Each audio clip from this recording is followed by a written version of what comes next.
and gentlemen. How do we welcome someone who just came across the pond? The most influential Bitcoin and crypto politician flew over here. Please, everybody out of your seats, give this man a round of applause to get this started for us. Nigel, thank you for joining us here at Bitcoin 2025. Well, thank you so much.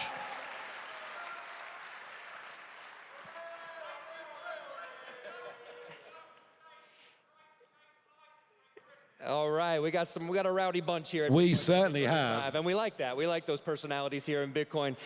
Nigel, one, thank you so much for doing this. We really appreciate having you here. I noticed you came out here with a piece of paper. We had a conversation about this a little bit earlier. You broke some news to the media. You have some details I think you want to share about how you want to turn the UK into the next Bitcoin and crypto hub. Absolutely. Well, I spoke at the Amsterdam conference a couple of years ago. I was advocating in 2020 that people should have crypto, have a bit of Bitcoin as part of their portfolio. All right, I know some of you were there years before me, I get that, but I've been consistent, and we're now taking that on. And Reform UK, the party that I'm leading, as of today, we are 9 points ahead in the opinion polls. We have Keir Starmer, our socialist prime minister, is terrified. Do you know, he mentioned me 16 times today in a speech. I'm living rent-free inside his head. I'm thrilled to be here today, but to announce that rather than just words, we have put together, and this is exclusive for today, the Crypto Assets and Digital Finance Bill. Months of work, ladies and gentlemen. We will campaign for this, and we'll put it in place when we win the next general election. And what we're saying is bring crypto and digital assets in from the cold. Have a capital gains rate of 10%. And that means, you know, if taxes are reasonable, people will pay them.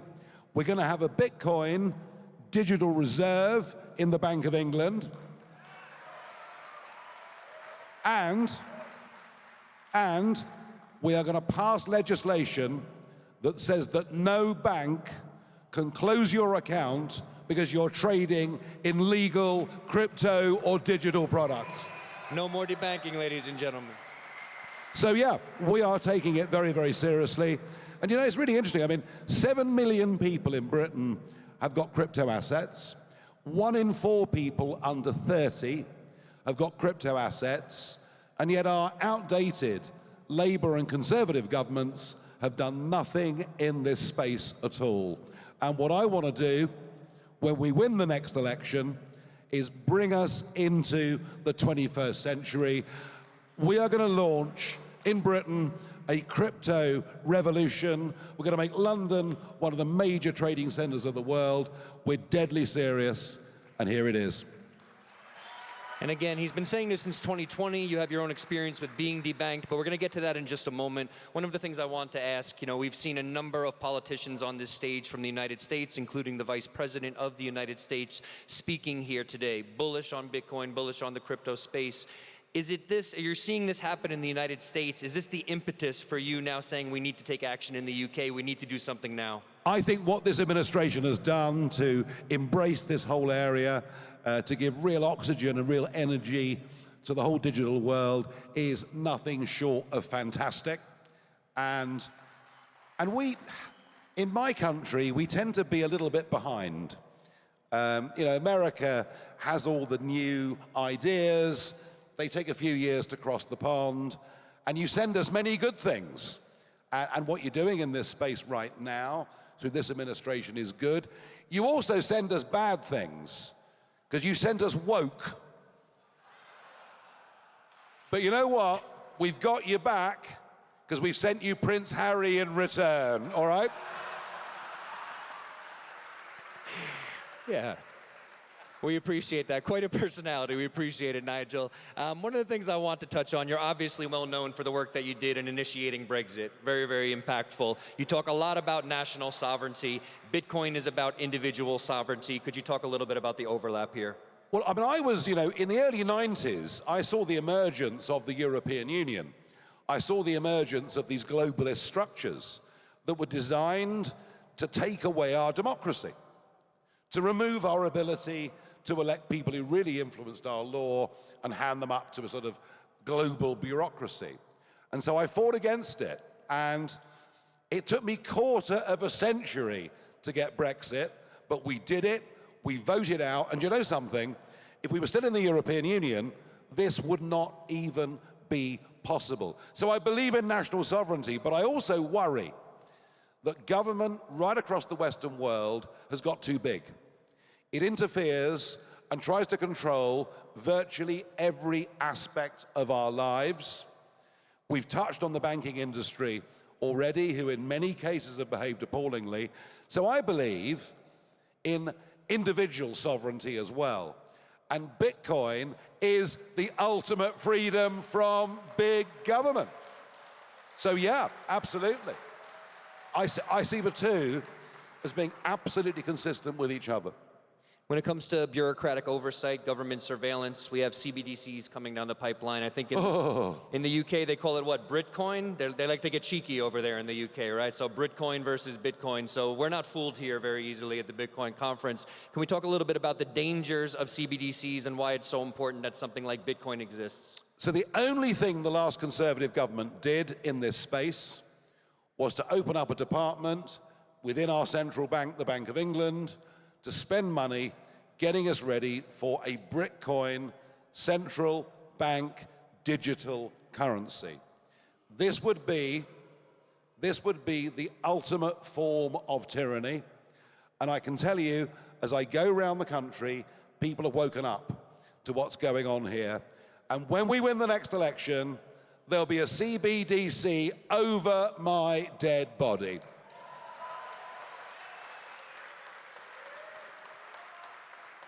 We heard very similar rhetoric from Trump. I was actually not on this exact stage, but on the stage in Nashville in 2024. He understood that he didn't underestimate the audience. He didn't say, oh, I'm not going to talk about these things, these abstract things, CBDCs. I'm not going to underestimate them, and I'm not going to pretend like I know better. He listened to what was important to people. What has that process been like in the UK? And please talk a little bit about how the Reform Party is surprising people in the polls. Well, I mean, 2 points there. The first is there has been, I think Rishi Sunak, when he was briefly Prime Minister, made one speech about the crypto space and about the fact that the City of London, used to be a global trading financial centre. One speech and then did nothing. The Labour government, we've got 25 men and women in our cabinet. Not a single one has ever worked in private business. They don't even understand this space.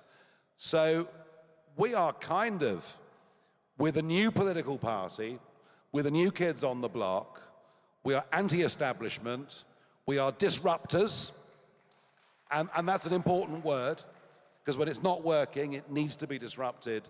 And we're the only ones talking about this. But what will happen, I promise you, as a result of me being on this stage tonight with you, making this exclusive announcement, is there's now going to be a huge national debate. Why is government not doing this? And you know something? We got Brexit even though I wasn't in government, but I forced them into it. It may well be we'll get some of this done even before the next election. And in terms of your second comment, well, nothing like what has happened in the last year has ever happened in the history of our country before. I retired after Brexit back in 2020. I was doing TV with GB News, coming to America. I've got a friend in America who's done very well, a chap called Donald. He's done ever so well. Have you heard of him? Yeah, I think you probably know him quite well. And I was retired, but I came back into politics because I just felt my country, I felt the whole Western world was losing its way.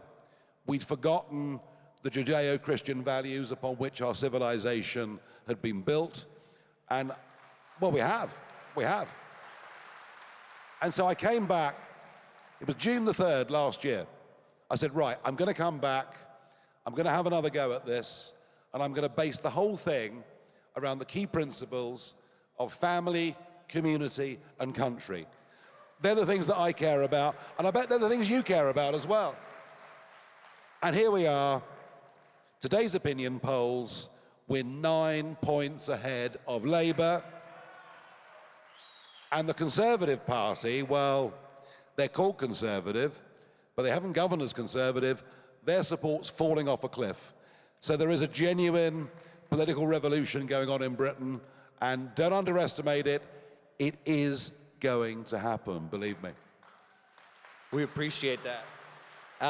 As a member of parliament, we have this act now. I know the general election is, I think, a few years away, right? 2029. What does that roadmap look like to get there now? What other things would you like to see happen before that time? So for us to win, we have to clear a series of hurdles. The first one was on May the 1st this year, when we had the English counties up for election, and we won it by a country mile. We came first by a country mile.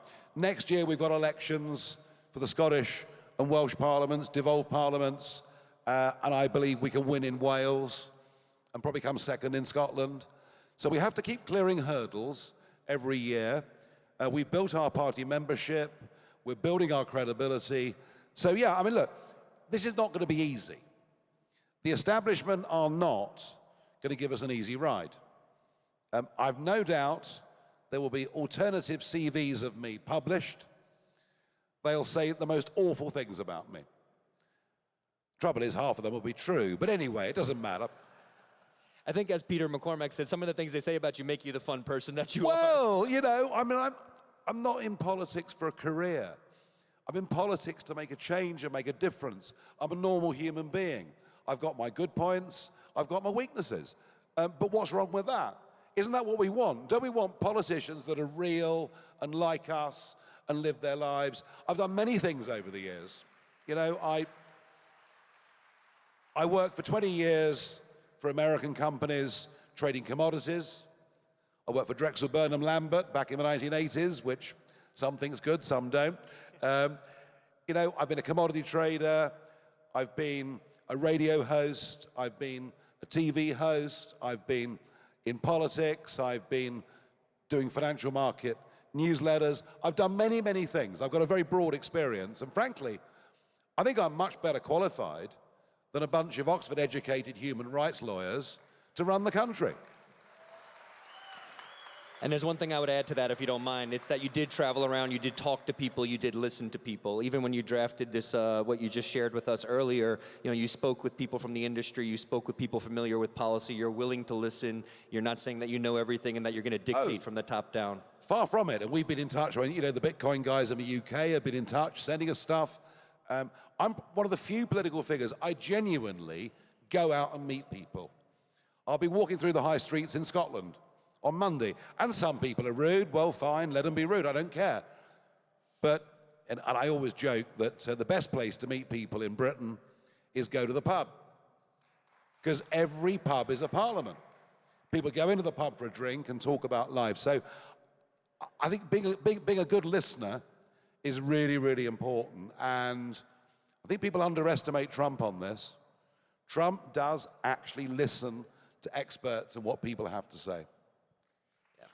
He does. I was in the White House for the crypto summit, and we sat there, and there were lots of people from the industry there, and I know that he had consulted with people, as you just said, with Bitcoin Policy UK. We had the vice president giving a shout out to the Bitcoin Policy Institute. So we see a lot of this synergy, right, listening to people who know better. I just have to ask you, this is a personal question actually, why is it so difficult for politicians to listen, right? Don't you want to represent the people, the underdogs, the people that aren't listened to as much? Doesn't that just seem like an obvious thing to do? Oh, I think most people in politics think they know better than ordinary people, rather like the bureaucrats, rather like this whole globalist class who meet at Davos every year and seem to think they know how best we can run our own lives. And kind of what we're saying with Bitcoin, kind of what we're saying with all these things is, we will make our own decisions. We will have our own successes and our own failures, and the hell with you. We don't want you interfering with us in any way at all. You came to viscerally understand how important Bitcoin is when you were personally debanked for very dubious reasons, not very hardcore reasons. There was no real good reason why they said you can no longer have access to your money in a bank account. Can you talk a little bit about how that's informed your passion for Bitcoin and digital assets? Well, I mean, I am the highest profile case of debanking that's probably ever been seen in the United Kingdom. And it was, I've got to be honest, a very, very scary experience. Very scary experience. I went to 10 banks, all of whom refused me an account.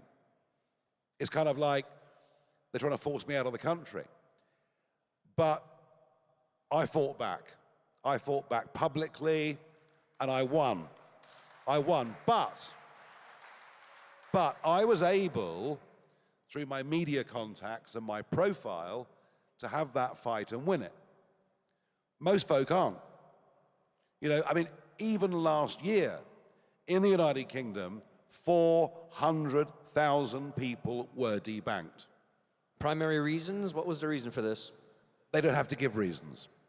They don't have to give reasons. But one of the reasons is, say you transfer a bit of money into crypto. Coinbase or a crypto exchange? Oh, money going to Coinbase can be a reason for them closing down your account.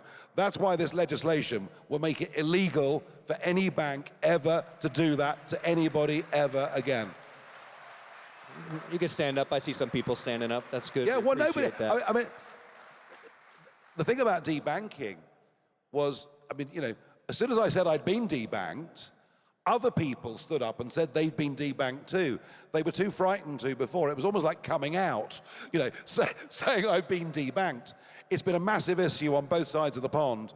And in America, political debanking has been going on now for years and years and years.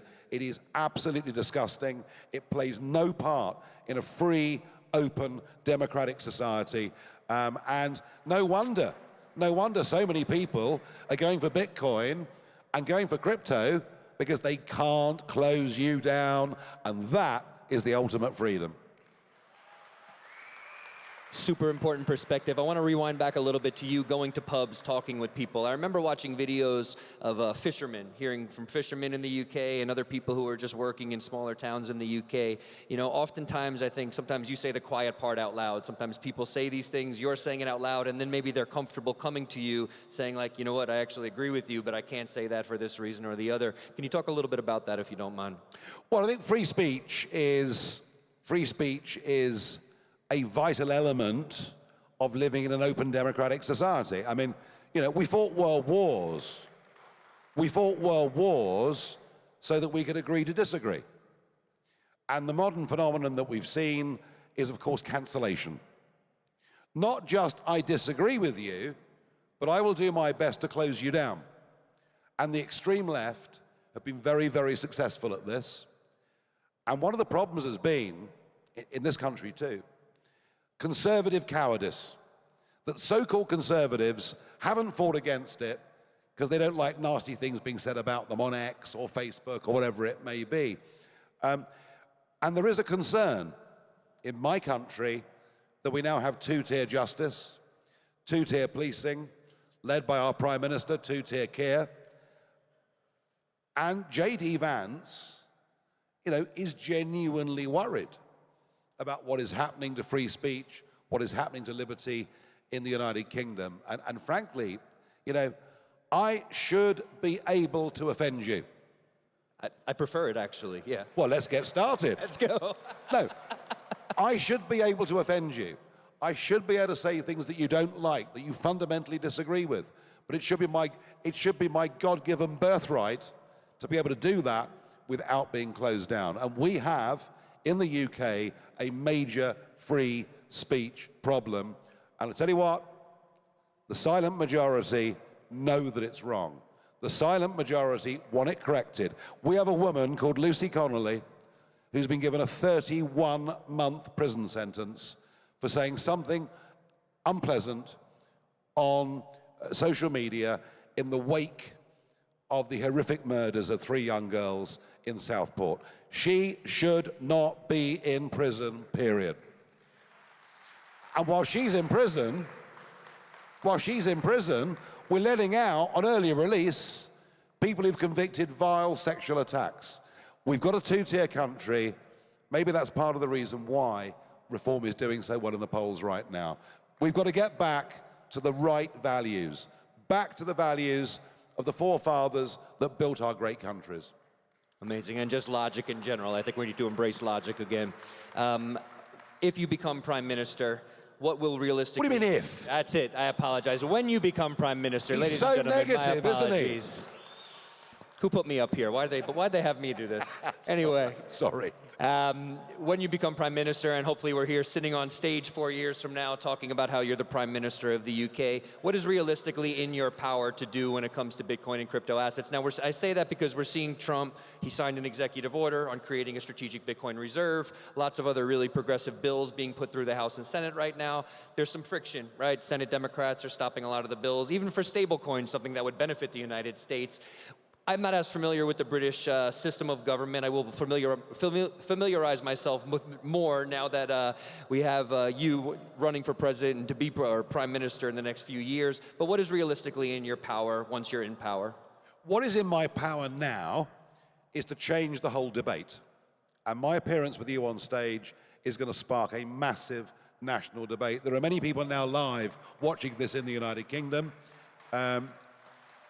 I'm sure the Labour and Conservative parties will say, oh dear, why didn't we think of that? So I think in the short term, we can change at least the national argument. I made the point already that 1 in 4 youngsters already has a crypto or digital asset of, and it's important to include those as well in this whole debate. In government, you have to have a majority in the House of Commons. You have to have a majority of MPs by winning the individual districts, constituencies. And once you've done that, you have a mandate, you can pretty much do within reason what you want. So, this isn't going to happen overnight.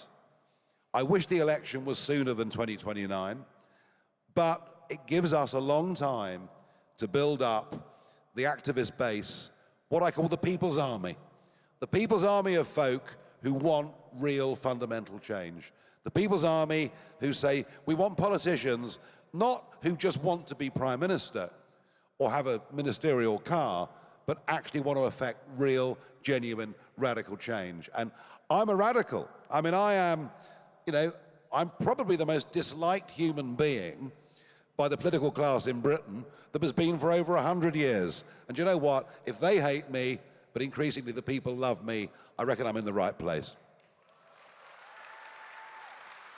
Nigel, we're winding down. I just want to say thank you so much again for flying across the Atlantic to do this with us. But we were talking backstage about one last quite exciting announcement that you have to make. So I want to give you the floor to let the audience know what else you have planned. Well, thank you. The other thing I'm going to announce tonight, which we've held back just for you, Frank, at this conference, is that as of now, provided you are an eligible UK donor, you can go to reformparty.uk.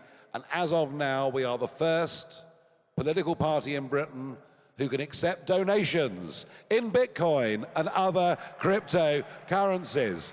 So once again, we're being innovative. We're way behind you in America. But as of now, people with Bitcoin can give us money, provided they're eligible. And it's all part of what we are. And my message to the British public, my message particularly to young people, is help us to help you bring our country properly into the 21st century. Let's recognize that crypto, Bitcoin, digital assets are here to stay. And it's really funny because when I first advocated this 5 years ago, I had the Financial Times, the governor of the Bank of England, all saying the whole thing was a Ponzi scheme, you'd lose all your money. And it just goes to show the establishment nearly always, all through history, gets pretty much everything wrong. It's all about disruptors, it's all about innovators, it's all about freedom fighters. And I have to say, I might be here today before a predominantly American audience, but you know what, folks? We're all part of the same movement for individual freedom, for liberty, for being the masters of our own destiny. and I'm very, very proud and happy that you asked me to come. I've loved every minute of it. Ladies and gentlemen, we have a minute left. I think he deserves a standing applause for that time. So, Nigel, feel free to give him a last final word, but I think you said it perfectly there. I want to thank you so much for taking the time to do this with us. A complete pleasure to have you here. We look forward to doing this again, hopefully the next few years, and also when he becomes the next Prime Minister of the United Kingdom. I will come back. I'll come back whether I'm Prime Minister or not. I will come back. I'll be here. Give him a hand. We'll hold him up here. We got the champion here, Nigel Farage, ladies and gentlemen. Thank you.